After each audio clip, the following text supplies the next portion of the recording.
Hi there, everyone out there in the land of Trinity, society and dialogue. I thought it was timely to be in touch with you in a more direct way, or slightly more direct way, via video clip than via emails.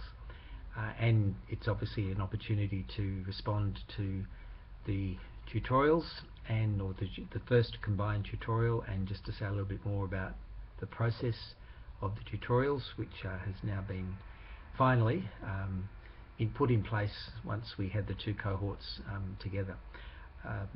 I do again apologise for the patchiness of these first couple of weeks, but I believe everything is now in order. Just a little bit, I tried to explain some of this in one of my emails, and that's the logic that lies behind this approach to tutorials. I have in recent years become very frustrated with the standard approach to tutorials, and that is usually to give people a chapter or 30-40 pages of a book to read or an article, and then have a combined discussion about the various issues in it. As I say, for various reasons I've become frustrated with that, and I wasn't convinced it was actually helping people to learn and to proceed through a semester's worth of learnings. So I have taken this approach of having very focused and very concentrated questions and topics, and inviting very concentrated and focused responses to those questions. I think pedagogically what I believe is happening through this is that it actually allows you to nail and pin down very specific learnings, and which cumulatively will give you a stronger foundation for your later work in the unit, particularly when you come to writing essays. None of this of course means that you don't keep up with your readings, you don't stop reading, so you should be continuing to read the lecture notes carefully and to follow up the suggestions for further readings, keep abreast of the recommended readings and the background readings. So please be sure that you do that. And if you do that, then your capacity to make these responses will of course be all the more well informed, or better informed, and you will be learning how to enter this particular discourse.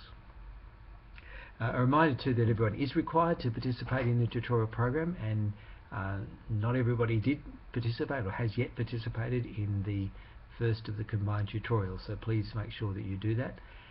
I will leave, given that the patchiness of this, the background to this, I'm going to leave this tutorial open until next Thursday, but all the others will be open for only 1 week. So as soon as the tutorial opens, you need to be thinking about responding to it.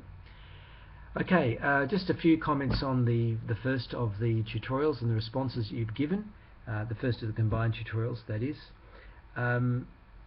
Basically, I was really happy and enjoyed reading the responses. There wasn't anything that was sending out alarm bells for me. I think that probably the key issue that came up, well, firstly, everybody seems fairly committed to the threefoldness, that really is an essential part of the Christian faith. I noticed that the mention has been made of the binitarian nature of the New Testament. So why the threefoldness? That's I think comes back to the question that perhaps will get picked up in the next topic, and that was, well, does the threefoldness compared to actually grounded in sort of the big picture view? The binitarian perhaps is not quite so grounded in the big picture view of what it is that God is doing in Jesus Christ. Suggestion was made about the need to develop our language and use alternative terms, and that's something we must be committed to. Creator, Sustainer, Redeemer. Again, we'll be talking about this later on in the unit. We did have a brief conversation about that particular triad in the face-to-face class this week. One of the issues there, for instance, actually a really good example of where it keeps alive the threefoldness unquestionably. Does it actually express what the Trinitarian doctrine tries to do, and that is talk about God's relationships, God's internal relationships as the foundation for God's relationship with the world? And the argument is Creator, Sustainer, Redeemer doesn't do that, because it actually talks about God's relationships to the world. For instance, God can't be God's own Redeemer. Anyway, again, a good question, good point, and we'll keep coming back to that sort of thing.